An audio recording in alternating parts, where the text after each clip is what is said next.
Mas eu gostei de escutar a deputada Heloísa Helena, quando ela disse que quanto mais dura a punição, menor a possibilidade de acontecer aquela conduta. Quanto mais punição, menos possibilidade de fazer. Espero que a partir de agora a gente veja a Federação PSOL Rede votando a favor de todos os aumentos de pena que a gente apresentar aqui nesse plenário, que na semana passada votaram contra o aumento de pena que eu apresentei. Então eu vou levar isso como mote, vou emoldurar essa frase, deputada Heloísa, e pendurar no meu gabinete. Quanto mais dura a punição, menor a possibilidade da conduta. A gente orienta não para punir os racistas pelo racismo e não quem não tem culpa daquilo.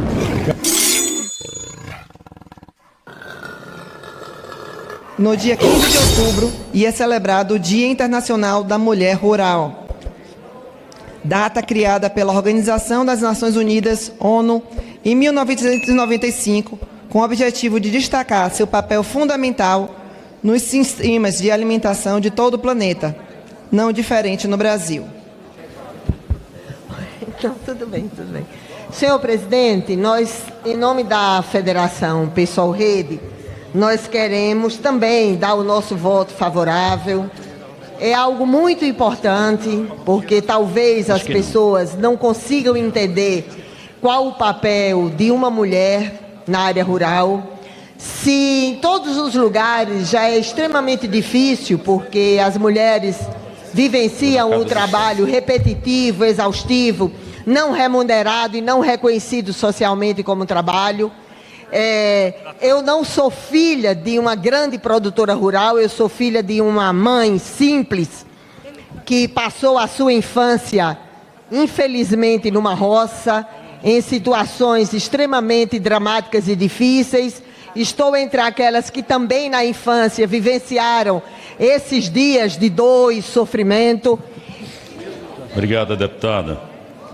Missão para orientar, deputado Kim.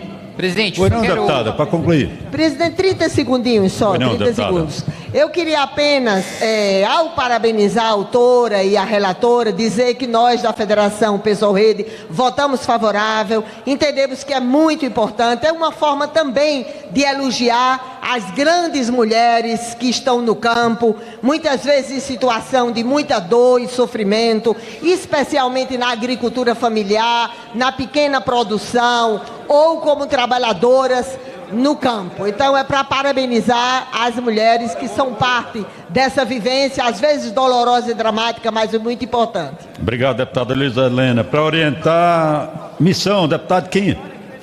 Presidente, só quero registrar o voto contra da missão, porque hoje nós mobilizamos deputados para pagar passagem aérea, para vir para a Câmara dos Deputados, para votar uns 3, 4 dias disso e dias daquilo. É óbvio e evidente que aqui a gente está votando o Dia Nacional da Mulher Rural. É evidente que a gente precisa valorizar, só que com políticas públicas concretas, não com homenagens vazias. E se for fazer essas homenagens, que seja feita a aprovação pelas comissões, não aprovar um requerimento de urgência, levar para o plenário. Quero registrar o voto contrário em razão disso, presidente. Obrigado. Em votação, a redação final. Que ele, pela aprovação, permaneça como se acha. Aprovada. A matéria vai ao Senado Federal. Orientada, deputada Heloísa Helena. Senhor presidente, eu sou contra a retirada por uma questão muito simples. Primeiro, porque qualquer pessoa que acompanha vê que são justamente os torcedores que às vezes um influencia vários outros para fazer isso. Nós não podemos aceitar, olha, quanto mais punição, menos possibilidade de fazer. É uma tristeza a gente dizer isso, porque nós vamos fazer o quê? Ah, tá, cometeu o crime de pedofilia, a avó vai matar quem fez. Ah, cometeu feminicídio, o pai vai matar quem fez. Falou palavras duras em relação ao racismo, vamos quebrar os dentes de quem fez. Então, senhor presidente, a gente já vive numa sociedade maldita onde existe uma hierarquia perversa entre brancos, pretos, ricos, pobres, homens, mulheres, heterossexuais, homossexuais. Então, se não quer implementar a dureza da violência, tem que fazer a punição. Infelizmente, quanto mais dura, melhor. Maioria e governo, deputado Helder Salomão. Sim ao texto, presidente. Sim ao texto. É porque nós estamos falando de uma situação que tem se repetido no Brasil e no mundo com muita frequência. Prática de racismo entre jogadores, entre torcida e jogadores. É pedagógico que os times punam ou orientem as suas torcidas a não praticar racismo. Nós não podemos continuar convivendo com práticas racistas no Brasil e no mundo. Jogadores brasileiros como Vinícius Júnior, frequentemente atacado pela torcida e até pelos próprios colegas. Presidente, a gente está votando a favor da lei, já votamos a favor da lei, a gente está destacando, o Novo está destacando um único ponto, né, que é basicamente a lei, ela já é vaga, porque ela fala que o clube vai ser punido por atos racistas de torcedores. Quantos? Um basta? Dois bastam? Assim, é muito desproporcional. Mas eu gostei de escutar a deputada Heloísa Helena, quando ela disse que quanto mais dura a punição, menor a possibilidade de acontecer aquela conduta. Espero que a partir de agora a gente veja a Federação PSOL Rede votando a favor de todos os aumentos de pena que a gente apresentar aqui nesse plenário, porque na semana passada votaram contra o aumento de pena que eu apresentei. Então eu vou levar isso como mote, vou emoldurar essa frase, deputada Heloísa, e pendurar no meu gabinete. Quanto mais dura a punição, menor a possibilidade da conduta. A gente orienta não para punir os racistas pelo racismo e não quem não tem culpa daquilo. Sim, 295, não 120. Mantido o texto. Em votação, a redação final. Aqueles que forem pela aprovação permaneçam como se acham. Aprovada. A matéria vai ao Senado Federal. Discussão em turno 1 do projeto de lei 3.675 de 2025, que institui o Dia Nacional do Concessionário de Veículos Automotores de Via Terrestre, pendente de pareceres. Presidente, a gente está votando mais um dia aqui. Agora é o Dia Nacional do Concessionário de Veículos Automotores de Via Terrestre. Mais uma vez eu quero insistir. Qual é o sentido da gente trazer para o plenário 513 deputados? Podem aprovar o dia que quiserem, assim, mas assim, deixa para aprovar em comissão, em caráter terminativo. O plenário foi feito para deliberar sobre as matérias mais importantes, mais críticas para o país. Requerimento de urgência foi inventado para questões de urgência. E a gente está votando mais um, daqui a pouco não vai sobrar dia. Aliás, eu acho que nem sobra mais dia. Acho que essa Câmara já aprovou 3 ou 4 categorias ou comemorações no mesmo dia. E a gente continua aprovando dia aqui, em vez de efetivamente aprovar projetos que vão ajudar. Aqui, querem valorizar o concessionário de veículo automotor de via terrestre? Pois aprovem projetos que valorizem ele de fato, e não um dia. Esse dia o cara não vai nem lembrar, vai ser um post no Instagram que vai passar esquecido. Então, presidente, missão orienta não. Em votação, a redação final. Aqueles que foram pela aprovação permaneçam como se acham. Aprovada. A matéria vai ao Senado Federal. Então, agora os deputados vão votar esse projeto de lei 5.189 de 2019, que institui o dia 7 de maio como Dia Nacional em memória das vítimas do trânsito. Deputado Kim Kataguiri. É o terceiro dia que a gente vota hoje. Dessa vez é o Dia Nacional em memória das vítimas do trânsito. E mais uma vez eu convoco esse plenário a trabalhar em prol das vítimas do trânsito, em vez de ficar votando dia disso e dia daquilo.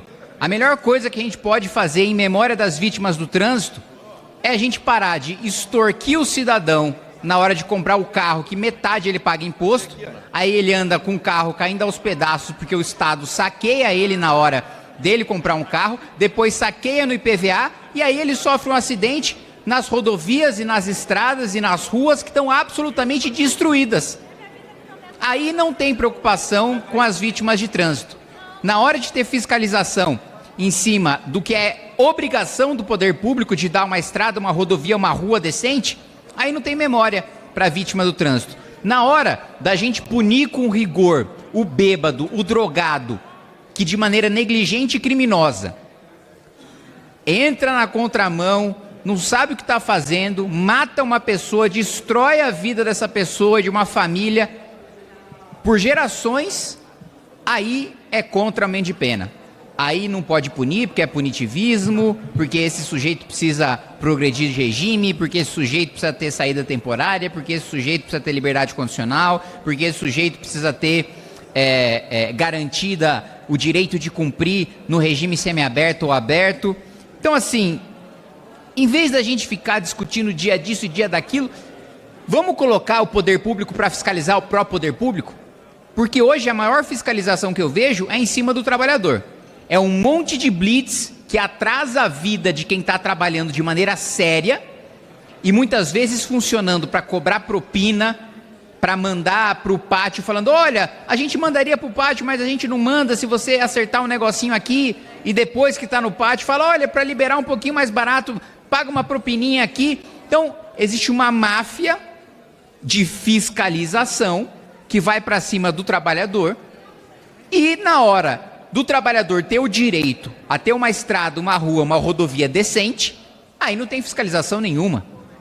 Aí queriam, inclusive, e ainda bem, graças ao nosso trabalho, está parado até agora na Comissão de Constituição e Justiça, queriam, inclusive, colocar a vistoria obrigatória para carros com mais de 5 anos, impor mais um custo nas costas do trabalhador para o cara que tem um carro que tem mais de 5 anos. Mas a resposta do parlamento e de reunir o plenário, eu fico feliz de fazer o PT concordar comigo, do deputado Helder Salomão falar, olha, de fato tinha que passar por comissão, não vir para o plenário, porque não é uma matéria que tem impacto suficiente para isso. Obrigado, presidente. Deputado Kim Kataguiri. Presidente, Partido Missão vota não, mais uma vez ressaltando que, e uma coisa que eu me lembrei agora que eu acho curioso, parlamentares e partidos que fizeram discursos a favor desse dia em homenagem às vítimas de trânsito, quando eu apresentei uma emenda a um projeto relatado pelo deputado Aguinaldo Ribeiro, estabelecendo que quem atropela tem a obrigação, especialmente quem atropela de maneira negligente, com culpa, com dolo, tem a obrigação de pagar os custos da vítima, os custos médicos da vítima, se ela for atendida pelo SUS, ressarcir o SUS por causa daqueles custos, se posicionaram contrariamente. Então, uma medida efetiva para a gente punir mais o bêbado, o drogado, o negligente que atropela e que mata alguém, foram contra. Inclusive o próprio Ministério da Saúde colocou assessoria parlamentar para vir no plenário para dizer que era contra. Agora uma medida inefetiva e todo mundo faz discurso. Obrigado, deputado Kim. Em votação, aqueles que forem pela aprovação permaneçam como se acham. Peço para que registre a orientação não do Partido Missão. Em votação, aprovado. Fica dispensada a redação final da matéria nos termos do artigo 195, parágrafo 2º, inciso 3 do Regimento Interno da Câmara dos Deputados. A matéria vai à sanção. Só 12% das 6.200 obras de educação do governo Lula foram entregues. Eu quero que as pessoas se lembrem desse número e desse dado do próprio governo federal, todas as vezes que escutarem um discurso de que o PT, de que o governo Lula é a favor da educação. 12% das obras, ou seja, 88% das obras da educação o governo Lula não entregou. E sabe quais são as mais atrasadas? As do PAC, as que o governo tanto anuncia que são o maior programa de aceleração de crescimento da história do país, que é o indutor da economia, que é a promoção do Estado como protagonista. Fracassado. Fracassado. Não é à toa que o desempenho do Brasil em absolutamente todas as matérias no PISA é medíocre. Não é à toa que, comparado com a maior parte dos países emergentes, a gente toma um cacete de todos eles, em leitura, em matemática e em ciências. Olha a ascensão que nós tivemos na educação comparado do Sudeste Asiático, comparado com o Brasil. De países que eram, e de alguns que até são, mais pobres do que a gente, e ainda assim tem uma educação melhor, e ainda assim tem notas em matemática melhor. Às vezes até notas dos alunos mais pobres dos países do Sudeste Asiático são maiores do que as notas dos nossos alunos mais ricos do Brasil. Enquanto isso, enquanto o governo não entrega 88% das obras, o governo paga 6 bilhões e 100 milhões de reais em honorários para a Advocacia Geral da União. Só o Messias, que quer ser ministro do Supremo, recebeu 700 mil reais de honorário. Então o cara ganha um salário já, dos seus 40 mil reais, e ainda ganha honorário de 714 mil. E aí muito advogado público, quando eu falo isso, fica bravinho e fala, não conhece a lei, porque honorário é direito do advogado. Desculpa, em país sério, o advogado público, ele recebe o seu salário de advogado público e ponto. Não recebe honorário pelas causas públicas que ele patrocina. Isso não existe em país sério. É direito hoje, é direito de vocês. E nem digo que é um direito, é um privilégio previsto em lei. Mas isso tem que acabar, já passou da hora de acabar. O advogado da iniciativa privada vai lá chutando alto, ganha em média 5 mil reais. Aí o advogado da União, ganhando 40 mil reais, ainda vai ganhar honorários. Ele tem a estabilidade do cargo. Ele tem um salário alto. E ele ainda vai ganhar honorário como se ele fosse um advogado da iniciativa privada que corresse risco. Isso não faz o menor sentido. Então, por um lado, o governo negligencia a educação. Por outro, privilegia super salário. Obrigado, presidente.